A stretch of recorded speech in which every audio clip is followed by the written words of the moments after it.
ജീവിതത്തിന്റെ ഏത് സൗഭാഗ്യം നിങ്ങളുടെ മുമ്പിൽ തരാമെന്ന് പറഞ്ഞാലും ഒരു സെക്കൻഡ് സമയം പോലും അല്ലാഹുവിന്റെ ദീനിനെ നിങ്ങൾ മാറ്റിവെക്കല്ലേ. കാരണം ഹൃദയത്തിന്റെ ഉള്ളിൽ ലാ ഇലാഹ ഇല്ലല്ലാഹ് എന്ന പരിശുദ്ധ കലിമ ഉറക്കുക എന്നുള്ളത് വലിയ പരീക്ഷണമാണ്. ആ പരീക്ഷണത്തിലൂടെ കടന്നുപോയൊരു മഹതിയാണ് മഹതിയായ ബീബി ആസിയ റളിയല്ലാഹു തആല അൻഹാ. അല്ലാഹുവിന്റെ റസൂൽ സല്ലല്ലാഹു അലൈഹി വസല്ലം തങ്ങളെ പരിശുദ്ധമായ മദീനത്തുൽ തയ്യിബയിൽ നിന്നിട്ട് സഹാബത്തിന് എപ്പോഴും പറഞ്ഞു കൊടുക്കാറുള്ള ഒരു വീരവനിതയാണ് മഹതിയായ ബീബി ആസിയ റളിയല്ലാഹു തആല അൻഹാ. ആരാണ് പെങ്ങളെ ആസിയ ബീവി എന്നറിയുമോ? ഈജിപ്തിന്റെ ഭരണാധികാരിയായ ഫിർഔനിന്റെ ഭാര്യയാണ്. രാജകൊട്ടാരത്തിലെ രാജ്ഞിയായ മഹതിയായ ആസിയ ബീവി റളിയല്ലാഹു തആല അൻഹാ. ദുനിയാവിന്റെ സർവ്വസുഖരസങ്ങളും അല്ലാഹു വാരിക്കോരി കൊടുക്കുകയാണ്. അവസാനം മൂസാ നബിയെ കൊണ്ട് വിശ്വസിക്കുകയാണ്. ലാ ഇലാഹ ഇല്ലല്ലാഹ് മൂസാ കലീമുല്ലാഹ്. മൂസാ നബി അലൈഹിസ്സലാത്തു വസ്സലാമിനെ കൊണ്ട് വിശ്വസിച്ചിട്ട് പരിശുദ്ധ ദീനിലേക്ക് ആസിയ ബീവി റളിയല്ലാഹു തആല അൻഹ കടന്നു വരികയാണ്. എന്റെ പ്രിയമുള്ള പെങ്ങളെ, ആസിയ ബീവി റളിയല്ലാഹു തആല അൻഹയുടെ വിശ്വാസത്തെ കുറിച്ച് തിരിച്ചറിഞ്ഞപ്പോ ഫിർഔനദാ നഗ്നയായിട്ട് ചുട്ടുപഴുത്ത മണലാരുണ്യത്തിന് മലർത്തിക്കിടത്തുകയാണ് ആസിയ ബീവി റളിയല്ലാഹു തആല അൻഹ. ആസിയോട് പറയുന്നുണ്ട്, ആസിയ നിന്റെ വിശ്വാസത്തിൽ നിന്ന് വ്യതിചലിച്ചേ മതിയാവോ. ആസിയ ബീവി റളിയല്ലാഹു തആല അൻഹയെ പച്ചമണ്ണിലും മലർത്തിക്കിടത്തിയിട്ട് ആ ശരീരത്തിലേക്ക് പച്ചിരുമ്പുകൾ കുത്തിയിറക്കുകയാണ് പെങ്ങളെ. എവിടെയെന്നറിയുമോ? ആസിയ റളിയല്ലാഹു തആല അൻഹയുടെ മുൻകാരത്തിലൂടെയും പിൻകാരത്തിലൂടെയും ഫിർഔനിന്റെ കിങ്കരന്മാരെ കയ്യിലുള്ള പച്ച അമ്പെടുത്തിട്ട് പച്ചക്കുന്തമെടുത്തിട്ട് പച്ചിരുമ്പ് കുത്തിയിറക്കുകയാണ്. ആസിയോട് പറയുന്നു, ആസിയ നിനക്ക് രക്ഷപ്പെടണോ ആസിയ, നിനക്ക് രക്ഷപ്പെടണോ ആസിയ. നിന്റെ വിശ്വാസത്തിൽ നിന്ന് വ്യതിചലിക്കണമെന്ന് പറഞ്ഞപ്പോ ആസിയ റളിയല്ലാഹു തആല അൻഹ തയ്യാറായില്ല. ഫിർഔൻ പറഞ്ഞു, ആസിയ ഇവിടെ നിന്നും നീ നിന്റെ വിശ്വാസത്തിൽ നിന്ന് മാറിയിട്ട് വ്യതിചലിച്ചു പോയാ നിനക്ക് കഴിക്കാൻ നല്ല ഭക്ഷണമുണ്ട്, കൊടുക്കാൻ പട്ടുവസ്ത്രങ്ങളുണ്ട്, നിനക്ക് പട്ടുടയാടകളുണ്ട്, നിന്റെ ചാരത്ത് തോഴിമാരുണ്ട്. ഈ ഫിർഔനിന്റെ ഭാര്യയായിട്ട് ഈ രാജ്യത്തിന്റെ രാജ്ഞിയായിട്ട് മരിക്കുവോളം നിനക്ക് ഇവിടെ ജീവിക്കാൻ അവസരത്തിന്റെ എല്ലാവിധ അനുഗ്രഹത്തിന്റെയും വാതായനങ്ങളെ തുറക്കുകയാണ് ആസിയ. ആസിയ റളിയല്ലാഹു തആല അൻഹ മാറിയില്ല പെങ്ങളെ. ഭൗതികമായ സുഖരസങ്ങളുടെ പിന്നാമ്പുറങ്ങളിലൂടെ കടന്നുപോയപ്പോ അല്ലാഹുവിനെ മറന്നുപോയ പെങ്ങളെ. യൂട്യൂബ് വരുമാനത്തിന്റെ പിന്നാലെ പോയപ്പോ പരിശുദ്ധ ദീനിനെ വലിച്ചെറിഞ്ഞിട്ട് തട്ടവും ഇസ്ലാമിന്റെ വസ്ത്രധാരണം അടക്കം മാറ്റിയിട്ട് ഏറ്റവും നല്ല ക്യൂട്ട് കപ്പിളെന്ന് പറഞ്ഞിട്ട് ഇന്ന് ഫേസ്ബുക്കിലും ഇൻസ്റ്റഗ്രാമിലും കടന്നു വന്നിട്ട് പരിശുദ്ധ ഇസ്ലാമിന്റെ മുഴുവൻ ശിആറുകളും എന്റെ ജീവിതത്തിൽ നിന്ന് മാറ്റിവെക്കുന്ന അഭിനവയുഗത്തിന്റെ പെങ്ങന്മാരോടാ പറഞ്ഞത്, നിനക്ക് ഈ ദുനിയാവിലെ കിട്ടിയ സർവ അനുഗ്രഹത്തിനേക്കാളും വലിയ അനുഗ്രഹങ്ങള് അല്ലാഹു വാരിക്കോരി കൊടുത്ത ആളാ മഹതിയായ ആസിയ. ഒരു രാജ്യത്തിന്റെ അമരം ഭരിക്കുന്ന ഫിർഔനിന്റെ ഭാര്യ എന്ന പദവിയാണ്. മാത്രമല്ല പട്ടുടയാടയുണ്ട്, വസ്ത്രമുണ്ട്, ഭക്ഷണമുണ്ട്, സമ്പത്തിന്റെ എല്ലാ ഉത്തമതയുമാ ആസിയ റളിയല്ലാഹു തആല അൻഹയുടെ മുമ്പിലേക്ക് കൊടുത്തിരുന്നു. ആസിയ ബീവിയുടെ ശരീരത്തേക്ക് ഫിർഔനിന്റെ കിങ്കരന്മാര് പച്ചിരുമ്പ് കുത്തിയിറക്കുമ്പോ ആസിയ റളിയല്ലാഹു തആല അൻഹ പറഞ്ഞത് എന്തെന്നറിയുമോ പെങ്ങളെ?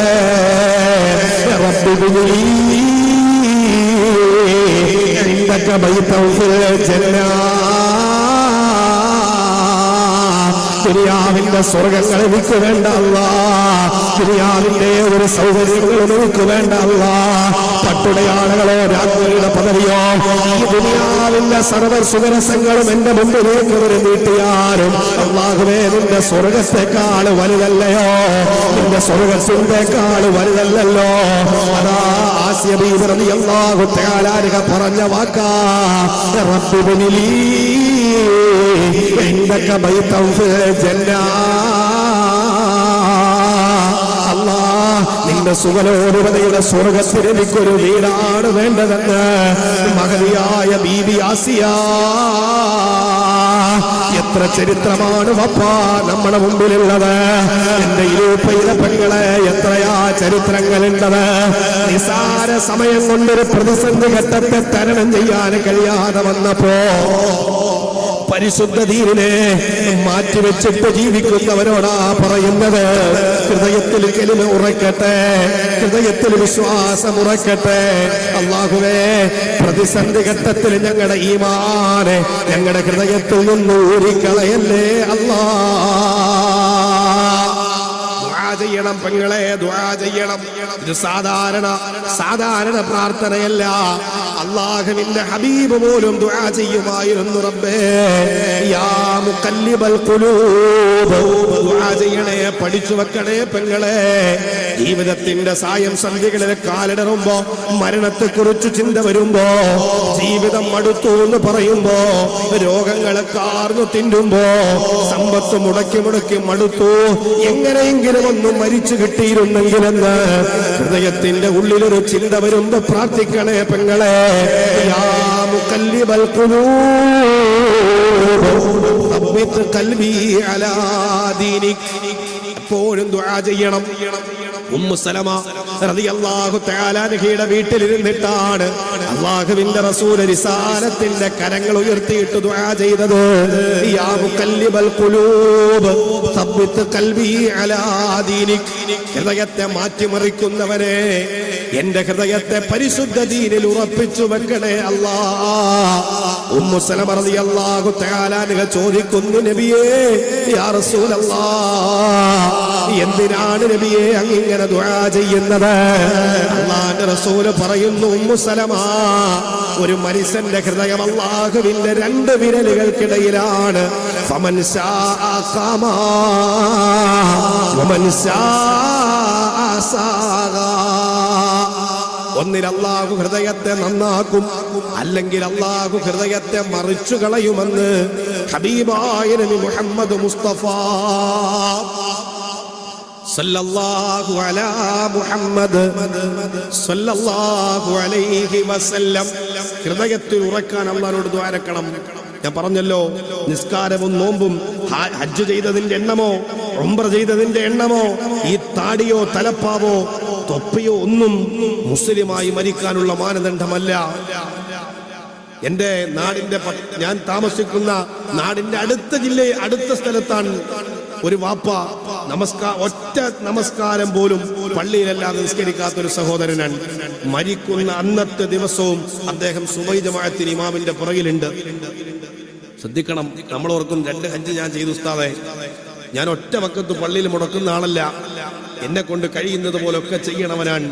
എന്നിട്ട് നമ്മളിങ്ങനെ കൊതിച്ചിരിക്കുകയാണ് അവസാനം മുസ്ലിമായി മരിക്കുമെന്ന്. അല്ലാഹ് തരുന്നൊരു അനുഗ്രഹമാണ്. ഞാൻ പറഞ്ഞല്ലോ, അതൊരു പരീക്ഷണമാണ്. ഒറ്റ വക്കത്ത് പോലും ആ സഹോദരൻ പള്ളിയിലെല്ലാം നിസ്കരിക്കൂല. ഏറ്റവും പള്ളിക്കടുത്ത വീടാണ്. മരിക്കുന്ന അന്നത്തെ ദിവസവും സുബഹി ജമാഅത്തിന് CCTV-യിൽ നോക്കുമ്പോൾ അദ്ദേഹം സുബഹി ജമാഅത്തിന് ഇമാമിന്റെ പുറകിലുണ്ട്. സുബഹി നിസ്കരിച്ചിട്ട് പോയി 7 മണിക്ക് ആ മനുഷ്യൻ അദ്ദേഹത്തിന്റെ വീട്ടിന്റെ സീലിംഗ് ഫാനിൽ തൂങ്ങി മരണപ്പെട്ടു. അവിടെയാണ് ഈ ദുആ നമ്മൾ ഹൃദയത്തോട് പറയേണ്ടത്. 18ഉം 19ഉം വയസ്സുള്ള നമ്മുടെ മക്കളാണ്. മൊബൈലൊന്ന് വാങ്ങിയതിന്റെ പേരിലാണ് നമ്മുടെ മക്കള് ആത്മഹത്യ ചെയ്ത് കളഞ്ഞത്. 9 വയസ്സും 7 വയസ്സും അടക്കമുള്ള മക്കള് മൊബൈൽ ഇന്ന് കൊടുക്കാത്തതിന്റെ പേരിൽ അവർ ആത്മഹത്യ ചെയ്യുകയാണ്. 20 വയസ്സും 18 വയസ്സുമുള്ള മക്കൾ പ്രണയം തകർന്നപ്പോ ആത്മഹത്യ ചെയ്യുകയാണ്. ഞാൻ പറഞ്ഞല്ലോ, അള്ളാഹു നമുക്ക് തരുന്ന വലിയൊരു അനുഗ്രഹമാണ് ഈ കലിമ ഹൃദയത്തിൽ ഉറപ്പിക്കുക എന്നുള്ളത്. അള്ളാഹുവിന്റെ റസൂൽ സല്ലല്ലാഹു അലൈഹി വസല്ലമ തങ്ങള് ഉമ്മു സലമ റളിയല്ലാഹു തആല അൻഹയോട് പറയുന്നുണ്ട്, ഉമ്മു സലമ, അള്ളാഹ് തരുന്ന ഒരു അനുഗ്രഹമാണ് ഹൃദയത്തിൽ ഈമാൻ ഉറക്കുക എന്നുള്ളത്. അതൊരു പരീക്ഷണ ഘട്ടമാണ്. മഹാനായ സഹൽ ഇബ്നു സഈദ് റളിയല്ലാഹു തആല അൻഹു പറയുന്നുണ്ട്, അള്ളാഹുവിന്റെ റസൂലിനോടൊപ്പം ഞങ്ങൾ ഇങ്ങനെ ഒരു രണാങ്കണത്തിലൂടെ കടന്നു പോവുകയാണ്. ശത്രുവുമായിട്ട് ശക്തമായ വാൾപ്പയറ്റ് നടക്കുന്ന രംഗമാണ്. ശത്രുക്കളുടെ മുന്നിലേക്ക് ഇസ്ലാമിന്റെ പക്ഷത്തു നിന്നൊരു ചെറുപ്പക്കാരൻ യോദ്ധാവ് ചാടി വാൾത്തല കൊണ്ട് ശത്രുവിന്റെ തല ഇങ്ങനെ കൊയ്തെടുക്കുന്ന രംഗമാണ് സഹാബത്ത് കാണുന്നത്. സഹൽ ഇബ്നു സഈദ് റളിയല്ലാഹു തആല അൻഹു ആ മനുഷ്യനെ ഇങ്ങനെ വീക്ഷിക്കുകയാണ്. അല്ലാഹുവിന്റെ റസൂലിന്റെ ചാരത്തിൽ നിന്നിട്ട് അദ്ദേഹം പറയുന്നുണ്ട്, ആ ചെറുപ്പക്കാരൻ ഇന്ന് എത്ര പ്രതിഫലമാണ് അള്ളാഹുവിന്റെ അടുക്കൽ കരസ്ഥമാക്കുന്നത്. ശത്രുവിന്റെ തല ഇങ്ങനെ കയ്യിലിരിക്കുന്ന വാളുകൊണ്ട് കൊയ്തെടുക്കുകയാണ്. ഈ മനുഷ്യനേക്കാൾ ഇന്നത്തെ ദിവസം വലിയ പ്രതിഫലം വാങ്ങുന്ന ഒരു മനുഷ്യനെ കാണാൻ കഴിയില്ല. ഇത് കേട്ടപ്പോഴേ അല്ലാഹുവിന്റെ റസൂൽ സഹൽ ഇബ്നു സഈദ് റളിയല്ലാഹു തആല അൻഹുവിന്റെ മുഖത്തേക്ക് നോക്കിയിട്ട് പറഞ്ഞു, ഹുവ മിൻ അഹ്ലിന്നാർ, ആ മനുഷ്യൻ നരകത്തിലാണെന്ന് മുഹമ്മദുർ റസൂലുള്ളാഹ്. ഉറക്കെ മുഹമ്മദുർ റസൂലുള്ളാഹ് സല്ലല്ലാഹു അലൈഹി വസല്ലം ഇസ്ലാമിന്റെ പക്ഷത്തു നിന്ന് യുദ്ധരണാങ്കണത്തിൽ ശത്രുവിന്റെ തല മുറിച്ചെടുത്ത മനുഷ്യരെ നോക്കിയിട്ട് ആകാംക്ഷയോടെ സഹാബത്ത് പറഞ്ഞ വാക്കാണ്, ഇദ്ദേഹം സ്വർഗത്തിലല്ലെങ്കിൽ പിന്നെ ആരാണ് ഇന്ന് പോകുന്നത്? ഈ മനുഷ്യനാണ് ഇന്നത്തെ ഏറ്റവും വലിയ പരിത്യാഗി എന്ന് പറയുമ്പോ അല്ലാഹുവിന്റെ റസൂൽ പറഞ്ഞു, ഹുവ മിൻ അഹ്ലിന്നാർ, ആ മനുഷ്യൻ നരകത്തിലാണ്. സഹാബത്ത് അത്ഭുതപ്പെട്ടു. സഹൽ ഇബ്നു സഈദ് റളിയല്ലാഹു തആല അൻഹു രണ്ടാളുകളെ ഏർപ്പെടുത്തി ആ മനുഷ്യനെ ഒന്ന് നിരീക്ഷിക്കണം. എന്തുകൊണ്ടാണ് പ്രവാചകൻ അങ്ങനെ പറഞ്ഞത്? യുദ്ധം കൊടുമ്പിരി കൊള്ളുന്ന സമയത്ത് ഈ മനുഷ്യന്റെ ശരീരത്തിൽ ശത്രുവിന്റെ വാൾത്തല കൊണ്ട് വലിയൊരു വെട്ടേറ്റു. മുറിവിലൂടെ രക്തം വാർന്നൊഴുകുകയാണ്. വേദന സഹിക്കാൻ കഴിയണില്ല. ആ മനുഷ്യൻ യുദ്ധരണാങ്കണത്തിന്റെ ഒരു ഭാഗത്തേക്ക് മാറി നിന്നു. തന്റെ കയ്യിലിരുന്ന ഉടവാള് ഭൂമിയിലേക്ക് തലകീഴായി കുത്തിവെച്ചു. അതിലേക്ക് സ്വശരീരം കുത്തിയിറക്കിയിട്ട് ആ മനുഷ്യൻ ആത്മഹത്യ ചെയ്തു. സഹൽ ഇബ്നു സഈദ് റളിയല്ലാഹു തആല ഓടി അല്ലാഹുവിന്റെ റസൂലിലേക്ക് കൈപിടിച്ചു. അശ്ഹദു അന്ന മുഹമ്മദർ റസൂലുള്ളാഹ്, നബിയെ അങ്ങേ ഞാൻ ഒന്നുകൂടി സാക്ഷ്യം വഹിക്കുകയാണ്,